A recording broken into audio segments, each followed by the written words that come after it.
ጮክ በል በበላተ ጀነራሎቻችን ምርኮኛ ናቸው። እኛም ተማርከናል። እኛ የሀገር መከላከያ ሰራዊት ሳይሆን የአንድ መንግስት ዙፋን ጠባቂ ነን።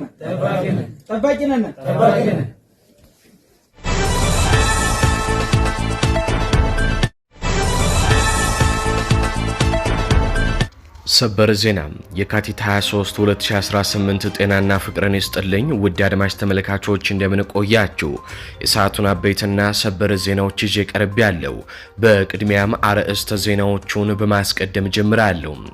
የአማራ ፋኖ ከአዲስ አበባ በቅርብ ርቀት የአገዛዙን የመሳሪያ ዲፖ ዶጋመድ ማድረጉ ሲነገር የኦሮሚያ ብልጽግና የወረዳ ባለስልጣናትን መግደሉን አስታውቋል። የአገዛዙ ጦር በአዲስ አበባ ዙሪያ የኮንክሪት ምሽጎችን እየገነባ መሆኑ ሲታወቅ ፋኖ በፈጸመው የሌሊቱ ጥቃት የአገዛዙ ጦር በገፍ መገደሉም ተነግሯል። በዝርዝር እናስቃኛቸዋለን። በሌላ በኩል በወሎ ከባድ ውጊያም እየተደረገ ሲቀጥል ፋኖ በድል ላይ ድል እየደረበ እየቀጠለ ነው። የፋኖ ኃይሎች የብልጽግናን ምሽግ በመደረማመስ በመቶዎች የሚቆጠሩ ወታደሮችን ወደ ሰማይ ሲሸኙ የአገዛዙ ጦርም ማርከው እየነዱት ነው። በዝርዝር የምንመለከተው ጉዳያችን ሲሆን በጎጃምም እንዲሁ የብልጽግና ጦር በቆረጣ ውጊያ አይቀጡ ቅጣት ተቀጥቷል ይቃኛል። ዝነኛው የጥበብ ሰው ቴዲ አፍሮ የአብይ አህመድን አገዛዝ ማውገዙ ሲነገር በዘራቸውና በሃይማኖታቸው ተመርጠው ለሚገደሉ ወገኖችም ድምጽ ሆኗል። እንዳስሰዋለን።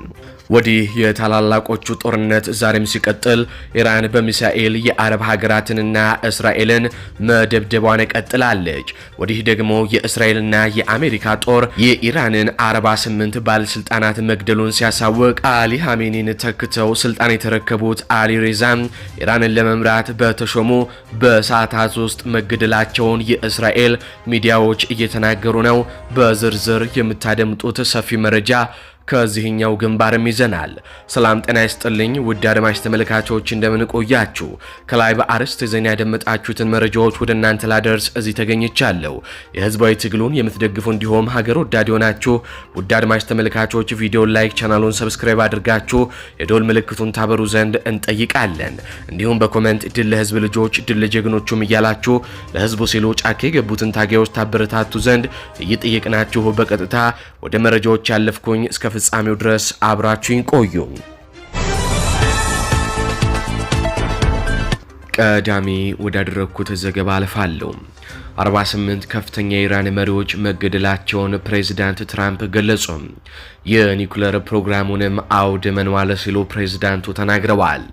በዘመናዊ የጦርነት ታሪክ ታይቶ በማይታወቅ እጅግ ውጤታማ በሆነ የአመራር መቁረጥ ጥቃት የአሜሪካና የእስራኤል ኃይሎች 48 ከፍተኛ የኢራን አገዛዝ ግለሰቦችን መደምሰሳቸውን አረጋግጠዋል። ፕሬዝዳንት ትራምፕ ትላንት ረፋድ ላይ አስገራሚ ቁጥር ይፋ ሲያደርጉ እያገኘን ያለነው ስኬት ማንም ሊያምነው አይችልም፣ 48 መሪዎችን በአንድ ጊዜ ተወግደዋል ሲሉም ገልጸዋል። ትራምፕ እንደገለጹት የተገደሉት መሪዎች ጠቅላይ መሪው አያቶላ አሊ ሐሜኒን ጨምሮ የሪፐብሊካን ጥበቃ ከፍተኛ አዛዦች፣ ቁልፍ የኒውክሌርና የሚሳኤል ፕሮግራም መሪዎችና በርካታ ከፍተኛ የመንግስት ሚኒስተሮችንም ይጨምራል ብለዋል። ይህ ከዚህ ቀደም ታይቶ የማይታወቅ የኢራንን የእዝ መዋቅር ያለ ግልጽ ተተኪ ሙሉ በሙሉ ውጥንቅጥ ውስጥም ከቶታል ሲሉ ፕሬዝዳንት ትራምፕ ተናግረዋል። ከዚሁ ጦርነት ጋር በተያያዘ በሌላ አስገራሚ ሁኔታ ዛሬ ጠዋት የወጡ አዳዲስ የሳተላይት ምስሎች የስለላ ግምገማዎች እንደሚያሳዩት የኢራን አጠቃላይ የላቀ የኒውክሌር መሳሪያ መሰረተ ልማት ሙሉ በሙሉ መውደሙም ታይቷል።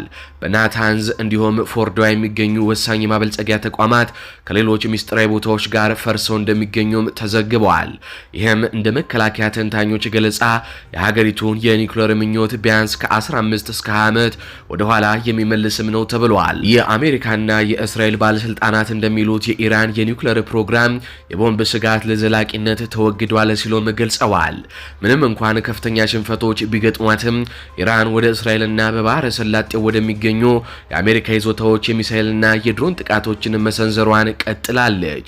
ሆኖም የእስራኤል አይረን ዶም እና የተባባሪዎቿ የመከላከያ ስርዓት አብዛኞቹን ስጋቶች በማክሸፍ በተባባሪዎቹ በኩል የሚደርሰውን የሲቪል ጉዳት እጅግ ዝቅተኛ እንዲሆንም አድርገዋል። የአሜሪካ ማዕከላዊ እዝ እንደገለጸው ዘመቻው እጅግ በላቀ ጥንቃቄና በአሜሪካ ንብረቶች ላይ አነስተኛ መስተጓጎል በሚፈጥር መልኩም እየቀጠለ ነው። እስካሁን 3 የአሜሪካ ወታደሮች ሲገደሉ 5 ደግሞ በኢራን ጥቃት መቁሰላቸውን ተረጋግጧል።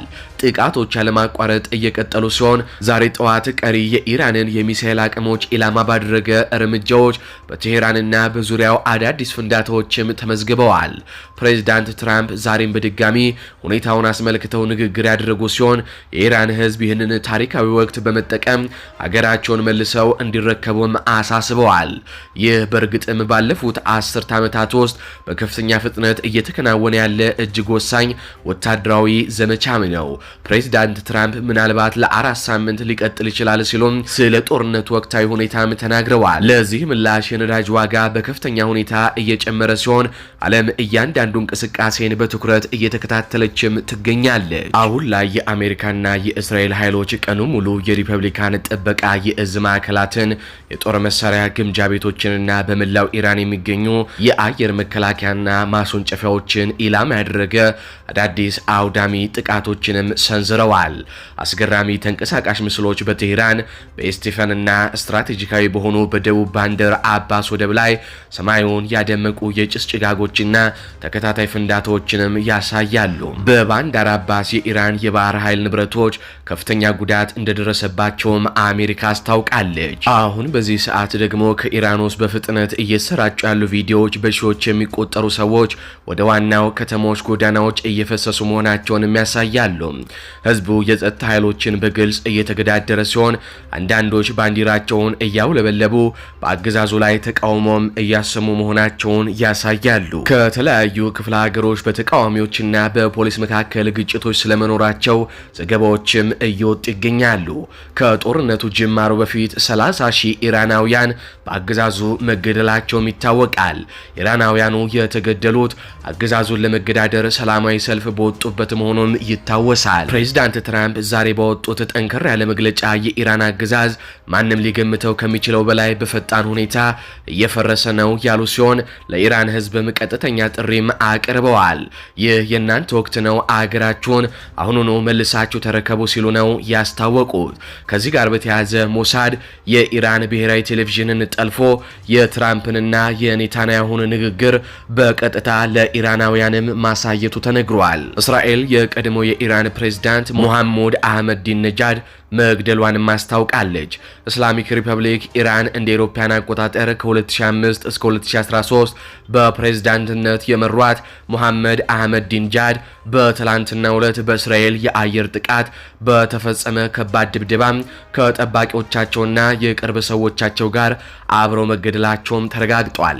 ከዚህ ጋር በተያያዘ በርካታ የእስራኤል ሚዲያዎች እየዘገቡት ነው። ነገር ግን ኢራን እስካሁን አላረጋገጠችም። የኢራን መንፈሳዊ መሪ አያቶላ አሊ ሀሚኒ ከተገደሉ በኋላ ኢራንን ለመምራት የተመረጡት አያቶላ አሊ ሬዛ አራፊ በተሾሙ በሰዓታት ውስጥ መገደላቸው እየተነገረ ነው። የአባቱን ስልጣን በተረከበ በሰዓታት ውስጥ እንደተገደለ የእስራኤል ሚዲያዎች በሰፊው እየዘገቡ ነው። እስካሁን ግን ኢራን አላረጋገጠችም። አሁን በቀጥታ ወደ ሀገር ቤት ጉዳዮች አልፋለሁ። በቅድሚያም የአማራ ክልል የጦር ግንባር መረጃዎችን አስቀድማለሁ። መነሻውን ከወግዲ አድርጎ ወደ መቅደላ ወረዳ ለመግባት የተንቀሳቀሰው የብልጽግና መከላከያ ሰራዊት የቆረጣ ጥቃት ተፈጽሞበት ሙሉ በሙሉ በፋኖ ኃይሎች ተደመሰሰ። በመቅደላ ወረዳ ማሻ ከተማና አካባቢው ላይ ከባድ ኪሳራ ለተከናነበው የአገዛዙ ኃይል እገዛ ለማድረግ ከወግዲ አባይ ጉርባ የተንቀሳቀሰው የብልጽግና መከላከያ ሰራዊት 360 ዲግሪ በፋኖ ተከቦ ሙሉ ለሙሉ መደምሰሱን የሚዲያችን የምስራቅ አማራ ቀጠና ዘጋቢዎች ከግንባር አረጋግጠዋል። በአውደ ግንባሩ ፋኖ ውጤታማ የጸረ መከላከል የጸረ ሽምቅ ውጊያዎችን ከማድረግ ባሻገር አስደማሚ የሆነ የማጥቃት አቅሙን በገሃድ ያሳየ የታየበት ሲሆን በአንጻሩ የአገዛዙ ኃይል ከወደ ፋኖ የተከፈተበትን ጥቃት መከላከል ሳይችል ቀርቶ ለሰዓታት ቆሞም መዋጋት እስኪያቅተው ድራሹም ጠፍቷል ሲሉም የዓይን እማኞች ከቦታው ገልጸውልናል። ይህ በእንዲህ እንዳለ በወግዲ ወረዳ የመብረቁ ክፍለ ጦር በአብይ አህመድ ሰራዊት ላይ መጠነ ሰፊ ማጥቃት በመሰንዘር ድል ማስመዝገቡን አስታወቀ። በደቡብ ወሎ ዞን ወግዲ ወረዳ ውስጥ በሚንቀሳቀሰው የንጉስ ሚካኤል አሊኮር ስር የሚገኘው መብረቁ ክፍለ ጦር ከትላንት ምሽት ጀምሮ በወረዳው በተለያዩ አካባቢዎች ሰፍሮ በሚገኘው የብርሃኑ ጁላ ሰራዊት ላይ የተቀናጀ ብርቱ ማጥቃት መክፈቱንም ገልጿል።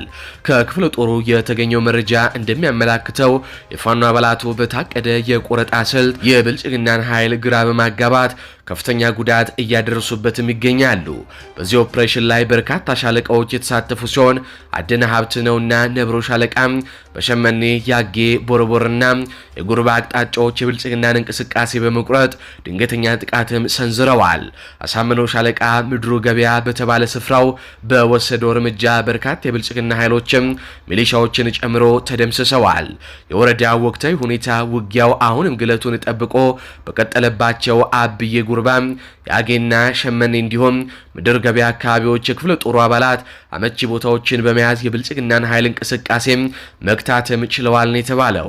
በአሁኑ ወቅት የወግዲ ወረዳ በፋኖ ኃይሎች ተከባ የምትገኝ ሲሆን በአብይ አህመድ ሰራዊት በኩል ከፍተኛ የመንፈስ መላሸቅና የመሸነፍ ስሜትም እየታየ ይገኛል። አብይ አስገባውት እያለ ሲፎክርበት የነበረው ኮማንዶ ኃይል አሁን በገባበት አጣብቂኝ ምክንያት መውጫ አጥቶ በከፍተኛ ጭንቀትም ላይ ይገኛል ሲሉም የክፍለ ጦሩ አመራሮች ገልጸውልናል። ምንም እንኳን የሟቾችና የቁስለኞች ቁጥር በዝርዝር ባይገለጽም የብርሃኑ ጁላ ጦር ከፍተኛ የሰው ኃይል ማጣቱን ቀሪው ኃይልም እጅ ለመስጠት የሚገደድበት ሰዓት መቃረቡን የአካባቢው ነዋሪዎች እንደሚሉትም ውጊያው እጅግ ጠንካራና ድምጹም በከባድ እንደሚሰማም ገልጸው የፋኖ ኃይሎች በየአቅጣጫው የበላይነት ይዘው እንደሚንቀሳቀሱም አረጋግጠውልናል። በሌላ በኩል ከደብረ ኤልያስና አካባቢው ወደ ጎፍ ጭማ ቀበሌ ሲንቀሳቀስ በነበረ የብልጽግና ኃይል ላይ በተፈጸመ የቆረጣ ማጥቃት በርካታ ወታደሮችም ተገለዋል። በቀጠናው ከዚህ ቀደም ፋኖ በሚፈጽመው ጥቃት ከባድ ኪሳራ እየተከናነበ የነበረው የአገዛዙ ኃይል ከወትሮ በተለየ መልኩ የሰራዊቱን ደህንነት ለመጠበቅ በማሰብ በከባድ መሳሪያ ሽፋን በመስጠት እየተንቀሳቀሰ እንዳለ ነው ሊመከት የማይችለው ከባድ የቆረጣ ማጥቃት የተከፈተበት።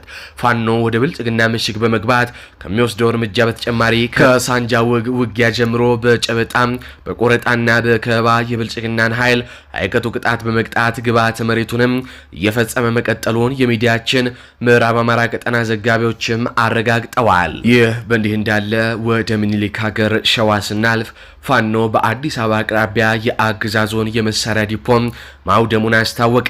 የአማራ ፋኖ ብሔራዊ ንቅናቄ አፋብን ሌሊቱን በሸኖ ሶፊ ከሚባል አካባቢ የነበረው መከላከያ ሰራዊት 2/3 የሚሆነው ጦሩን ይዞ ወደ ትግራይ ማቅናቱን ተከትሎ የፋኖ ኃይሎች ወደ አካባቢው ዘልቀው የገቡ ሲሆን በቦታ የቀረው 1/3 የሚሆነው የመከላከያ ጦር በፋኖ ድባቅ ተመቷል። የፋኖ ኃይሎች የወረዳው አስተዳደርን ጨምሮ ሌሎች የሥራ ኃላፊነታቸው ያልተገለጹ የወረዳው ባለስልጣናትን በገደሉበት በዚህ ውጊያ የመከላከያ ሰራዊቱ የፋኖን መብረቃዊ ጥቃት መቋቋም ከብዶት ወደ ሸኖ ከተማ ሲፈረጥጥ የፋኖ ኃይሎች በካምፕ ውስጥ የነበረውን የመሳሪያ ማከማቻ ዲፖም በእሳት አንደው ዶጋመድም አድርገውታል። ሌሊቱን ወደ ቦታ የተንቀሳቀሰው የፋኖ ጦር ካወደመው የአገዛዙ ጦር ንብረት ውጪም እስከ 11 ሰዓት ድረስ በከተማዋ የብልጽግና ሰዎችን ሲያድን ከቆየ በኋላ ሶፊ ከተማን የሚችለውን ትጥቅ ማርኮ የኃይለ ማርያም ማሞ ክፍለ ጦር ከተማዋን ለቆም መውጣቱ ተረጋግጧል። በሶፊ በተፈጸመው ጥቃት የመከላከያ ሰራዊቱ ካምፕ ውስጥ የነበሩ ለግዳጅ ተዘጋጅተው የነበሩ የጭነት መኪኖችም በፋኖ ኃይሎች ከጥቅም ውጪ እንዲሆኑ ተደርገዋል። አሁን በዚህ ሰዓት ከአዲስ አበባ የተነሳ የኦሮሚያ ልዩ ኃይል ጦር ወደ ሶፊ የገባ ሲሆን በአካባቢው እንዲሰፍርም ተደርጓል ነው የተባለው። በአስገራሚ ሁኔታ ደግሞ በአዲስ አበባ ዙሪያ አገዛዙ የኮንክሪት ምሽግ እየሰራ መሆኑም ተነግሯል። ብልጽግና ከፋኖና ከህወሓት እንዲሁም ኤርትራ ጋር የሚያደርገውን ከባድ ጦርነት ከመጀመሩ በፊት አዲስ አበባን በኮንክሪት ምሽግ የማጠር ስራውን እያገባደደም ነው። በቀናት ውስጥ ይጀምራል የተባለው የሰሜኑ ጦርነትም ለመጀመር ፊሽካውን እየተጠባበቀ ነው። ጀነራሎቻችን ምርኮኛ ናቸው። እኛም እኛም ተማርከናል፣ አባታችንም ተማርኳል። ይህን ቃል በተደጋጋሚ የሚሉት የምኒልክ እዝ ልዩ ዘመቻ ሀድ ዘመቻ መሪ በነበረው ሰማዕቱ አርበኛ ፍሬው አለነ ስሙም በተሰየመው ዘመቻ አጼ ቴዎድሮስ አንደያ ነፍሶን በሰጠባት ምድር በመቅደላ ማሻ ወረዳ የተማረኩም የብርሃኑ ጁላ ወታደሮች ናቸው። በምዕራብ ቤተ አማራ ዞን ግንባር የአገዛዙ የ11ኛ እዝ 203ኛ ኮር ሰራዊት 2 ቀን ሙሉ በተደረገ የጨበጣ ውጊያ ድባቅ የተመታ ሲሆን በዚህ ዘመቻ መቅደላ ማሻ ተንታም አማራ ሳይንትና ወግዲ ወረዳ የፋኖ ጦር ታሪክ ሰርቶ ውሎ ነበር። መቅደላ ወረዳ ውስጥ ምስራቅ አማራ ቀጠና ሚኒሊክ እዝ ልዩ ዘመቻ ሰራዊት የንጉስ ሚካኤል አሊኮር እንዲሁም የልጅ ኢያሱ ኮር በቅንጅት በሰሩት ኦፕሬሽን የመቅደላ ወረዳ መቀመጫ ማሻ ከተማን ጨምሮ ሌሎች ታዳይ ከተሞች በፋኖ ኃይል ቁጥጥር ስር ለአንድ ቀን አውለው መስራት ያለባቸውንም ስራም ሰርተው ወጥተዋል። በአጠቃላይ በዘመቻ አርበኛ ፍሬው አለነም የብልጽግና ኃይል በመቶዎች ሙትና ቁስለኛ የተደረገ ሲሆን በዘመቻው የተሳተፉ ሁሉም የሚኒሊክ እዞች አህዶች 2 ሞርተር፣ 7 ብሬን፣ 6 ስናይፐር፣ ከ100 በላይ ክላሽንኮቭ ከበርካታ ተተኳሽና ከ30 በላይ የብልጽግና ሰራዊት ጋር ማርከዋል። የምትመለከቱት ወታደርም ተማርኳል። ወደ ሌላኛው ዘገባችን አልፋለሁ። ቴዲ አፍሮ በአድዋ በዓል ዋዜማ ባስተላለፈው መልእክት በዘር ፖለቲካ ሳቢያ ለሚሰቃዩ ወገኖች ፍትህ ጠየቀ። ታዋቂው ድምፃዊ ቴዎድሮስ ካሳሁን ቴዲ አፍሮ 130ኛውን የአድዋ ድል በዓልን አስመልክቶ ባስተላለፈው መልእክት በኢትዮጵያ ለተፈጠረው ማህበራዊና ሀገራዊ ቀውስ መንስኤው የዘር ፖለቲካ መሆኑን በመጥቀስ መላው ኢትዮጵያውያን በነጻነት በአንድነት እንዲቆሙም ጥሪ አቅርበዋል። ቴዲ አፍሮ አገዛዙንም አውግዟል። የቴዲ አፍሮን መልእክት እንደሚከተለው አነበዋለሁ። የአክብሮት ሰላምታዬን በማስቀደም ለመላው ኢትዮጵያውያን ወገኖቻችን በሙሉ እንኳን ለታሪካዊና አንጸባራቂው የአድዋ ድል በዓል አደረሳችሁ የሚል መልእክቴን ሳስተላልፍ በታላቅ ብሔራዊ ኩራት ነው። የዘንድሮውን 130ኛውን የአድዋ ድል በዓል ስናከብር ከቅርብ ዓመታት ወዲህ በሀገራችን ባለው የፖለቲካ አለመረጋጋት ሳቢያም በተለያዩ የሀገራችን ክፍሎች እስካሁኗ ሰዓት ድረስ በማንነታቸው ብቻ ተለይተው እጅግ ኢሰብአዊ በሆነ መንገድ በአሰቃቂ ሁኔታ በግፍ እየተገደለ ያሉ እንዲሁም የአካልና የስነ ልቦና ጉዳት የሚደርስባቸው ብሎም ከቤት ንብረታቸው ከቀያቸው የሚፈናቀሉ ንጹሃን ወገኖቻችን በህሊና ጸሎት እያሰብንና ለዚህም እየተባባሰ ለመጣው ትኩረትም ለተነፈገው ማህበራዊና ሀገራዊ ቀውስ መንስኤው ሀገራችን ኢትዮጵያን ላለፉት ቀላል የማይባሉ ዓመታት ቁልቁል ሰብቆ የያዛት የዘር ፖለቲካ መሆኑን አጽንኦት በመስጠት ከመቼውም ጊዜ በላይ በላቀ መላው ኢትዮጵያውያን ዘር፣ ሃይማኖት ሳንለይ በአንድነት በመቆም ለጋራ ህልውናችን ስጋት የሆነውን ጎሳን መሰረት ያደረገ ስርዓት ለአንዴና ለመጨረሻ ጊዜም በቃ ልንለው የሚገባ መሆኑን በጥብቅ በማሳሰብ ጭምር ነው። ፍትህ በግፍ እየሞቱ ላሉና ትኩረት ለተነፈጉ ንጹሃን ወገኖቻችን ኢትዮጵያ ለዘላለም ትኖር፣ ፍቅር ያሸንፋል ሲል ቴዎድሮስ ካሳሁን ቴዲ አፍሮ አገዛዙን በማውገዝ የዘር ፖለቲካ ይቆም ሲል በግፍ እየተገደሉና እየተፈናቀሉ ላሉ በዘራቸውና በሃይማኖታቸው ምክንያት እየተገደሉ ላሉ ወገኖችም ድምፅ ሆኗል። ሶማሊያ ሄደው የሚሰለጥኑ ሙስሊም ወጣቶች የሚመለምላቸው አህመድ ዲን ጀበል ነው ተባለ። በአልሸባብ የሚሰለጥኑ ኢትዮጵያውያን ጂሃዲስቶች ክርስቲያኖችን በኢትዮጵያ እየጨፈጨፉ ነው። በአርሲ ኦርቶዶክሳውያን እያለቁ ነው። በአርሲ ኦርቶዶክሳውያን ያለማቋረጥ በየቀኑ እየተገደሉ ነው። አብይ አህመድ ኦርቶዶክሳውያን መጥፋት አለባቸው ብሎ ስትራቴጂክ በሆነ መልኩ መስራት ከጀመረ ሰንበትበት ብሏል። ኦርቶዶክስን ለመሰንጠቅ ብዙ ሴራም ተጠንስሷል። የዛሬ 9 ዓመት ጀዋር መሐመድ እኔ በተወለድኩበት አርሲ ክርስቲያን ቀና ብሎ ከሄደ በቆንጨራ አንገቱን የምንለው ሲል ተናግሮ እንደነበረ ይታወሳል። ባለፈው የኦርቶዶክሳውያንና የሙስሊሞች ጾም የ2 ቀናት ልዩነቶች ብቻ ነበሩት። ጾሙ ሲገባ ቀድሞ የገባው የኦርቶዶክስ ጾም ነበር። አብይ አህመድ ግን ለሙስሊሞች እንኳን ለጾሙ አደረሳችሁ ብለው በአረበኛ መልእክት ሲያስተላልፉ ለኦርቶዶክሶች ግን ምንም አላሉም ነበር። የኢትዮጵያውያን መሪ ሆነው ኦርቶዶክሶችን ማግለል ከጀመሩ አብይ አህመድ ይህ የመጀመሪያቸው አይደለም። መልእክት ማስተላለፍ ያለባቸው ለሁለቱም ሃይማኖቶች ነበር። ነገር ግን ይህንን አላደረጉም። አንዳንድ ሰዎች ይህንን እንደ ቀላል ጉዳይ ሊመለከቱት ይችላሉ።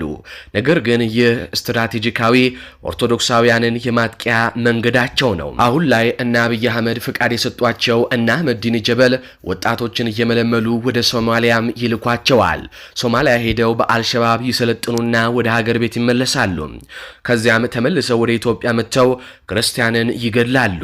ይህ ቡድን በተለይም በአርሲ ተሰማርቷል።